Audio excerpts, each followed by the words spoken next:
Hello दोस्तों, कैसे हो आप लोग सब। और आपका स्वागत है मेरे चैनल में फिर से। और आज जो आपकी जो समस्याएं हैं, जैसे जो भाई लोग जो समस्या उनके दिमाग में उत्पन्न हो रही हैं, उनके बारे में आज ये पूरी वीडियो है। तो मैं सबके लिए जो स्टेप बाय स्टेप मैं आपका सबका सॉल्यूशन कर देता हूँ।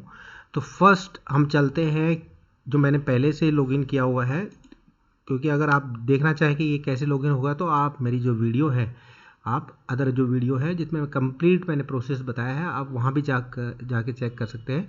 तो आज जो ये वीडियो है, ये है जो समस्या उत्पन्न हो रही हैं, डाउट्स जो हमारे दिमाग में आ रहे हैं उनके बारे में। तो सबसे पहले ये है कि ऑनलाइन जो रिपोर्टिंग है, ठीक है, वो 2 जून तक हम कर सकते हैं। पहली बात, जिस स्कूल में हम करना चाहें, और उसके स्कूल को वापस चेंज भी कर सकते हैं। अगर उस स्कूल वाले ने आपके डॉक्यूमेंट्स अगर चेक नहीं किए हैं और उसको वेरीफाई नहीं किया है, तो उससे पहले आप किसी भी स्कूल को रिपोर्टिंग को ऊपर नीचे चेंज कर सकते हैं। अगर उस स्कूल ने आपकी एक बार वेरीफाई कर दिया तो आपको मौका नहीं मिलेगा कि आप चेंज कर पाएंगे दूसरे स्कूल में। पहली सॉरी, जिन भाइयों के दिमाग में ये डाउट है कि भाई मैंने जो आय प्रमाण पत्र बनाया है, क्या मुझे दोबारा से आय प्रमाण पत्र बनाना पड़ेगा, तो मैं उन भाइयों के लिए, सभी के लिए बताना चाहता हूँ कि आपने जो आय प्रमाण पत्र उस टाइम जो बनवाया है और जो एप्लीकेशन के टाइम आपने अपडेट कर दिया है, वही ही लागू रहेगा। अगर उसके डॉक्यूमेंट्स पे कोई ऑब्जेक्शन अगर लगता है तो आपको मौका मिलेगा संशोधन करके आप उसको री अपलोड कर पाएँ। अब आप ये जानना चाहते हैं कि हमने रिपोर्टिंग तो हमने ऑनलाइन कर दी, तो हम देखेंगे कैसे। कुछ भाइयों के दिमाग में ये है कि हमें स्कूल में जाके कुछ डॉक्यूमेंट जमा करवाने हैं क्या। तो मैं आपको बता देता हूँ, काफ़ी जो वीडियोस हैं उनमें ये बताया गया है कि आपको स्कूल में जाके डॉक्यूमेंट जमा करवाने हैं। तो आपको मैं साफ साफ बता देना चाहता हूँ कि स्कूल में कोई भी डॉक्यूमेंट्स आपने नहीं जाके जमा करवाने हैं, ये सब ऑनलाइन प्रोसेस है। आपने ऑलरेडी एक बार डॉक्यूमेंट्स जमा करवा दिया, आप दोबारा डॉक्यूमेंट्स क्यों जमा करवाएंगे। ठीक है, तो किसी भी भाई को कहीं भी जाने की, डॉक्यूमेंट जमा करवाने की ज़रूरत नहीं है। आपने ऑनलाइन ही रिपोर्टिंग करनी है। जिस स्कूल में आप रिपोर्टिंग करना चाहें, उसकी जो दिनांक है वो है 2 जून तक आप रिपोर्टिंग कर सकते हो। आपको 2 दिन तक मौका मिला है, आप ऑनलाइन रिपोर्टिंग करो। उसके बाद विद्यालय द्वारा 6 जून तक विद्यालय को टाइम मिलता है कि वो आपके डॉक्यूमेंट्स को प्रॉपर चेक करेगा। चेक करने के बाद आपके जितने भी डॉक्यूमेंट्स में अगर कुछ कमी पाई तो वो उसके रिमार्क लगा के आपको अपडेट कर देगा। ये चीज़ें मैं आपको अभी बताने जा रहा हूँ कैसे आप देख पाएंगे। उसके बाद जो दस्तावेज है, अगर कुछ संशोधन मांगा उन्होंने, तो आप संशोधन करके 12 जून तक आप उसको दोबारा से री अपलोड कर सकते हो।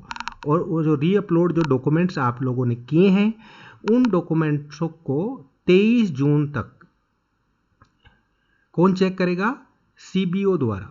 मतलब आपके दिमाग में अगर ये है कि स्कूल वाले आपके डॉक्यूमेंट को रिजेक्ट कर देंगे, रद्द कर देंगे, तो आप ये गलतफहमी मत रखें। स्कूल वाले आपके डॉक्यूमेंट को रद्द नहीं कर सकते, वो ऑब्जेक्शन लगा सकते हैं। और आप जब री अपलोड अगर डॉक्यूमेंट जो भी करेंगे आप, वो सीबीओ द्वारा ही जांच किए जाएंगे। वही फिर लास्ट में वेरीफाई करेंगे कि भाई जो ऑब्जेक्शन लगा था और दोबारा जो डॉक्यूमेंट ऑब्जेक्शन पहले जो लगा है वो सही है नहीं है। दूसरा कि जो डॉक्यूमेंट्स आपने री अपलोड किए हैं वो सही हैं, तो वो उनके द्वारा वेरीफाई होंगे। तो स्कूल कोई आपके सॉरी आपके किसी भी डॉक्यूमेंट को रद्द नहीं कर सकता। हाँ, वो उस पर ऑब्जेक्शन लगा सकता है, पहली बात। तीसरी बात आप लोगों के दिमाग में मैं बिल्कुल क्लियर कर देना चाहता हूँ कि अदर जो वार्ड के बच्चे हैं, अदर वार्ड मतलब अगर वो स्कूल आपके क्षेत्र के एरिया में नहीं आता है, जो आपके क्षेत्र है, आपके जो एरिया है, वो जिस वार्ड है, वो स्कूल उस जगह स्थित नहीं है और आपके वार्ड के अंडर में नहीं आता है, तो आपके जो बच्चे का है ना, उस स्कूल में चांस नहीं है बिल्कुल भी। 99.99 क्या 100% चांस नहीं है। मैं आपको बिल्कुल साफ बता देता हूँ, इसका मैं अभी आपको सबूत भी दे दूँगा।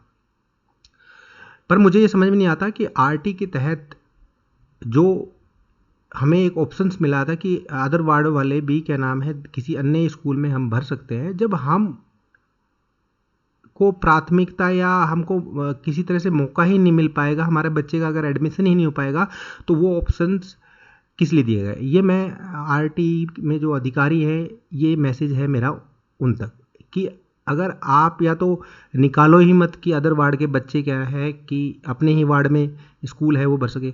पर ये दिक्कत सर सबसे बड़ी ये है कि आरटीई में जिस वार्ड के जो उस वार्ड में अगर कोई स्कूल ही स्थित नहीं है तो वो बच्चा निःशुल्क शिक्षा कैसे प्राप्त करेगा। मेरे अगर वार्ड में अगर कोई स्कूल स्थित नहीं है तो मैं दूसरे स्कूल में जाके कैसे शिक्षा ग्रहण कर सकता हूँ। तो मेरे हिसाब से तो ये गलत है बिल्कुल। आरटी के तहत मैं जैसा सोचता हूँ कि सबको ये जो आरक्षण वाली जो पद्धति निकाली है ना कि उस वार्ड वाले को प्राथमिकता दी जाएगी, तो प्राथमिकता क्या है, 5 अगर बच्चे लेने हैं क्लास में तो उसी वार्ड के बच्चे हो जाएंगे, तो दूसरे वार्ड के बच्चे को कहाँ से प्राथमिकता मिलेगी अगर उस वार्ड में कोई स्कूल ही नहीं है या कोई अच्छा स्कूल नहीं है, तो कैसे हो पाएगा। तो अगर ये वीडियो मेरी आरटी अधिकारियों तक पहुंचती है तो कृपया इस पे ध्यान दिया जाए। और चलते हैं, मैं आपको दिखाना चाहता हूँ कि कैसे एक एग्जाम्पल के तौर पे कि कैसे किसी ने रिपोर्टिंग करी और कैसे उसका ऑब्जेक्शन लगा है। तो हम चलते हैं सीधा, ये तो हमारी वेबसाइट है जहाँ से जाके छात्र ऑनलाइन वाले पे जाएंगे आप, तो यहाँ आके आप ये चेक कर सकते हैं। मैंने ऑलरेडी वो पहले से ओपन किया हुआ है, तो हम यहाँ चलते हैं। आप ये देखेंगे पहले ये प्राथमिकता सूची जो आपकी लॉटरी सिस्टम वाला यहाँ दिखाएगा, उसके बाद आपने सीधा रिपोर्टिंग वाले पे क्लिक करना है। तो रिपोर्टिंग जैसे आप कर देंगे, जैसे सपोज करो पहले यहाँ ऑप्शंस आ रहे थे रिपोर्टिंग के, जो टेक मार्क जो था उसके, आप जो थे मेरी वीडियोस में अदर वीडियो जिसमें मैंने पूरी डिटेल बताई है कैसे आप रिपोर्टिंग कर सकते हैं, आप उसमें जाकर देख सकते हैं। तो जैसे आपके स्टेटस या कोई ऑब्जेक्शन लगता है या आपका ओके हो जाता है, तो इस तरह से जो रिपोर्टिंग दिनांक आएगी उसके बाद दस्तावेज वेरिफिकेशन स्थिति। तो यहाँ देखिए एग्जाम्पल पे कि इनके यहाँ ऑब्जेक्शन दिया गया है और प्रथम चरण रिपोर्टिंग ऑब्जेक्शन, मतलब आपने स्कूल में नहीं जाना है, ये सब ऑनलाइन ही है। तो स्टेटस, अब ये आने के बाद जब ऑब्जेक्शन अगर लग गया तो हमने कहाँ देखना है, तो आपने ये जो डॉक्यूमेंट री अपलोड है ना, इस पे आपने जाना है। जब आप इस पे जाके देखेंगे तो आप देख पाएंगे कि क्या ऑब्जेक्शन लगा है। तो इन्होंने जितने भी डॉक्यूमेंट्स हैं, ठीक है, जो एप्लीकेशन के टाइम जमा करिए उनमें सब में इन्होंने ऑब्जेक्शन क्या लगाया है, ऑब्जेक्शन लगाया है address not related to catchment area. मतलब कहने का मतलब ये है कि भैया जो एरिया है, जो स्कूल का जो एरिया है, उस ये जो बच्चा है ये अदर वार्ड का है, ठीक है। तो इन्होंने ऑब्जेक्शन लगा दिया कि भैया हम अदर वार्ड के बच्चों को एडमिशन नहीं लेंगे। अब बताओ, जब अदर वार्ड के बच्चों का एडमिशन ही नहीं होना, जब आपने ऑब्जेक्शन ही लगाना है, तो उनको मौका ही किस लिए दिया गया कि वो स्कूल्स भरे, ठीक है। तो ये जो मैसेज है मैं चाहता हूँ कि आरटी के जो अधिकारी हैं गण हैं वहाँ तक जाए और इसमें आगे फ्यूचर में सुधार होना चाहिए। या तो अल्टीमेट आप कोई भी किसी भी डिस्ट्रिक्ट का कोई बच्चा किसी स्कूल में भी अप्लाई करे और लॉटरी के सिस्टम के आधार के ऊपर उसका एडमिशन होना चाहिए। या आप प्राथमिकता अगर देते हैं तो आप पहले ही इन चीज़ को क्लियर करते हैं, जब एडमिशन ही नहीं होना तो ऑप्शंस होना ही नहीं चाहिए। अब सेकंड थिंग, अब इन्होंने दे दिया कि ऑब्जेक्शन कर दिया, तो ऑब्जेक्शन करने का मतलब क्या है कि ये दोबारा डॉक्यूमेंट री अपलोड क्यों करेगा। जब इसने पहले ही अपलोड कर रखे हैं डॉक्यूमेंट, तो इसको दोबारा से डॉक्यूमेंट री अपलोड करने का कोई फ़ायदा नहीं। अगर आप उस वार्ड के हैं जिस वार्ड में वो स्कूल स्थित है और आपके किसी भी डॉक्यूमेंट पे ऑब्जेक्शन लग जाता है, तो आप इसी तरह से ही देख पाएंगे कि आपका ऑब्जेक्शन लगा है, किस डेट में आपने आपका ऑब्जेक्शन लगाया है, किस डेट में आपने अप्लाई किया था और ऑब्जेक्शन क्या है। तो जो ऑब्जेक्शन जिस डॉक्यूमेंट पे आप पे लगेगा वो डॉक्यूमेंट आपने यहाँ से उसको स्कैन करना है और यहाँ आप जब चूज़ फाइल पे क्लिक करेंगे तो आप अपने डॉक्यूमेंट्स यहाँ से कर सकते हैं चेक। इतना समझ गए आप लोग।